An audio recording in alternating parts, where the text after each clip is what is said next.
My name is Megan Rhodes. I am 30 years old, and for 6 months, I told myself I was losing my mind. The door I was certain I had locked. The coffee mug moved 3 inches to the left of where I always set it. The window blind in the bedroom tilted at a different angle in the morning than it had been at night. Small things. The kind of things that have reasonable explanations. The kind of things a rational person dismisses because the alternative, that the explanations are not reasonable at all, is too frightening to sit with. So, I dismissed them. Every single one. I reorganized my thoughts the way you reorganize a room when something is out of place. I moved everything back into the version of reality that made sense. I was tired. I was forgetting things. I was working too many hours and not sleeping enough, and my mind was filling the gaps with patterns that weren't there. I told myself that for 6 months. And then on a Thursday night in January, my neighbor knocked on my door. Her name is Sandra. She is 63 years old and lives in the unit directly across the hall in my apartment building in Portland, Oregon. She was holding a small folded piece of paper, and her expression was careful in a way that told me she had been standing in the hallway deciding whether to knock for longer than just a moment. "Someone slipped this under my door," she said quietly. "I think it was meant for you." My hands were already trembling slightly when I took it from her. I don't know why. Some part of me understood before I opened it that whatever was inside was going to confirm something I had been refusing to confirm for a very long time. I unfolded the note. Inside was a photograph. A single printed image, slightly grainy, the way photos look when they have been taken from a distance and enlarged. It was me, standing at my kitchen window in my apartment, in my robe, looking out at the street below with a cup of coffee in my hand, completely unaware. In the bottom right corner was a date stamp. 6 months ago. Someone had been watching me, through my own window, for 6 months. And when I finally found out who it was, my whole body went cold. But before I tell you what actually happened, please like and subscribe to the channel and tell me in the comments where you are watching from. Now, let's begin. I moved to Portland 2 years ago for a job I had wanted for a long time. I am a forensic accountant. I work for a mid-sized firm that handles financial investigations, fraud cases, asset tracing, corporate misconduct. It is careful, detailed work that requires a particular kind of patience and a tolerance for sitting with incomplete information until the complete picture assembles itself. I am good at it. I have always been the kind of person who notices when numbers don't add up, when patterns break, when something that should be consistent isn't. Which makes it especially strange, in retrospect, that I dismissed the signs in my own life for as long as I did. But I think that is how it works with the things that frighten us most. The professional part of our brain and the personal part are not always speaking to each other. And fear is a very effective wall between them. I lived alone in my apartment on the 4th floor of a 6-story building in the Pearl District. It was a good building with a secure entrance, a doorman during daytime hours, and a neighborhood I felt safe in. I had chosen it carefully when I moved to Portland precisely because safety mattered to me as a woman living alone in a new city. I want to remember that I had chosen carefully because what happened next was not the result of carelessness. The first thing I noticed was the door. I am someone who locks her door. Not obsessively, just consistently. It is a habit so ingrained that I do it without conscious thought, the way you turn off a light when you leave a room. I lock the door. I give the handle a single confirming pull. I leave. One evening in July, I came home from work and the handle turned freely before I touched my key. The door was unlocked. I stood in the hallway and looked at the door for a moment. Then I went through the apartment methodically, checking each room, the closets, under the bed, the bathroom. Everything looked exactly as I had left it. Nothing taken, nothing disturbed. I concluded I had simply forgotten, which I did not believe, but which was the explanation that allowed me to go to sleep that night. It happened twice more in August. Both times the same result. Door unlocked. Apartment undisturbed. No evidence of entry except the unlocked door itself. In September, I started noticing the objects. The coffee mug was the first. I set it on the left side of the dish drying rack every morning without variation. One morning it was on the right. I told myself I had set it down automatically while distracted. The following week, a book on my nightstand had moved from the top of the stack to the bottom. The week after that, a photograph on my bookshelf, my mother and I at her birthday dinner. was facing slightly left of where I always kept it. None of these things were dramatic. None of them screamed. They were whispers, each one individually ignorable, collectively building something I refused to hear. I bought a new lock in October, a deadbolt with a key on both sides that I researched carefully and had installed by the building's maintenance manager, a quiet man named Tom who I had spoken to a handful of times in the elevator. The new lock made me feel better for about 3 weeks. Then, on a Tuesday morning in November, I came home from an early gym session, and the mug was on the wrong side of the rack again. I sat down at my kitchen table, and I stayed very still for a long time. And I thought, for the first time without flinching away from it, that either I was experiencing something wrong in my own mind or something wrong was happening around me. I chose to believe it was my mind, because I could manage that. I could see a doctor, adjust my sleep, reduce my stress.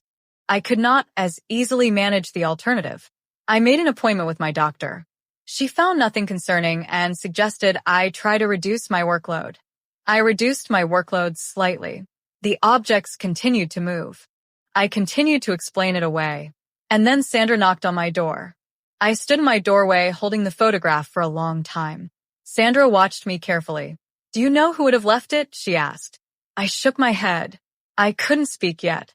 "I found it this morning," she said. "Under my door. My name isn't on it. There's no note, just the picture." She paused. "I almost didn't bring it. I didn't want to frighten you, but I thought you needed to know." I thanked her. I closed my door. I sat on my kitchen floor with the photograph in my hands, which were shaking badly now, and I did several things in the wrong order because I was frightened and could not think straight. I called my friend Jessica, who talked to me for 30 minutes while I breathed. Then I called the non-emergency police line. Then I called my firm's security consultant, a former detective named Arthur Briggs, who I had worked alongside on several fraud investigations and who picked up on the second ring, even though it was nearly 10 at night. Arthur was at my apartment within the hour. He looked at the photograph. He looked at my apartment. He asked me to walk him through every instance of the unlocked door and the moved objects from the beginning, and I did. And he wrote everything down in the same narrow, precise handwriting he used in investigation notes. When I finished, he said, "You weren't imagining it." Those 4 words hit me somewhere deep, not because they were frightening, though they were, but because they were the first confirmation, after 6 months of self-doubt and self-dismissal, that my instincts had been correct all along. That the part of my brain that notices when patterns break had been trying to tell me something true, and I had spent 6 months talking it back into silence. "What do?" I asked. Arthur looked around the apartment one more time. Then he said, "First, we find out how they've been getting in. Because the lock isn't the problem. It's been bypassed. That means access." Access. The word opened a door in my mind. I thought about who had access to my building. The front entrance required a key fob. The elevator required the same. My apartment door had required a standard key until October, when I had replaced it with the new deadbolt installed by Tom. I thought about Tom. I pushed the thought away immediately. Tom was a building employee. He had a family. I knew that from elevator small talk. He was quiet and professional, and nothing about him had ever alarmed me. But Arthur had taught me, across several investigations, that the most important thing you can do in a case is follow the access and leave your assumptions outside the door. I gave Arthur the name. He did not react. He wrote it down. The investigation took 11 days. I will not detail everything Arthur found, partly out of legal caution and partly because some of it is still being processed by the Portland Police Bureau, which took over the case formally after Arthur brought them what he had. What I can tell you is this. Tom had a master key to every unit in the building as part of his maintenance role. He had been in my apartment, according to building entry logs that Arthur obtained through the formal investigation, on 14 separate occasions over 6 months, always during hours when my work schedule, which was apparently not difficult to observe from a building employee's vantage point, had me absent. Nothing had been stolen. That was the detail that had confused me most throughout those 6 months. The reason I kept concluding nothing was wrong, because what kind of intrusion takes nothing? The answer, which I learned from the detective who handled the case, is the kind motivated not by material acquisition, but by something else. Something that the photograph, taken through my kitchen window 6 months before I ever knew it existed, made plain enough. Tom had been in my home 14 times. He had moved small objects, apparently to see if I would notice. He had taken at least one photograph. He had, according to messages discovered on his phone during the investigation, developed an obsession that had begun the week I moved into the building and had escalated over time in a pattern that the detective described, with clinical precision, as a serious risk trajectory. When Arthur told me the full findings in his office, I sat very still the way I had sat at my kitchen table in November, and my whole body went cold in a way that had nothing to do with the temperature of the room. Because the man who had been inside my home 14 times, who had moved my coffee mug and tilted my photographs and walked through my private space while I was absent, was someone I had greeted in the elevator dozens of times. Someone I had made small talk with. Someone I had trusted. In the unconscious way you trust the ordinary fixtures of your daily life, to simply be what he appeared to be. He had not been. Tom was arrested. He is facing charges that his attorney is currently contesting, which means I cannot say more than that. I have been advised by the detective handling the case, a thorough and careful woman named Detective Sandra Walsh, to document everything and to stay in contact with the district attorney's office, which I am doing. I moved out of the Pearl District Department within 2 weeks. I live somewhere else in Portland now, in a building where I have vetted every aspect of the security myself, with the particular professional attention of someone who has spent a career noticing what other people overlook. I have a video doorbell. I have a secondary lock. I have neighbors whose faces I have deliberately learned and whose numbers I have exchanged. And I have Sandra, my old neighbor, across the hall. She knew, when she stood in that hallway deciding whether to knock, that the right thing and the easy thing were not the same thing. She chose the right thing. She stood at my door with a folded piece of paper and handed me the first piece of truth I had been given in 6 months. I called her last week. She told me she was glad she knocked. She told me she had asked herself in the moment what she would want someone to do if it were her. And that answering that question had made the decision simple. I have thought about that a great deal since then. Trust what you notice. Say what needs to be said. Knock when you should knock. I had the instincts. I had them for 6 months. I just needed to stop being more afraid of the truth than of the alternative. I know that now. And I will not forget it.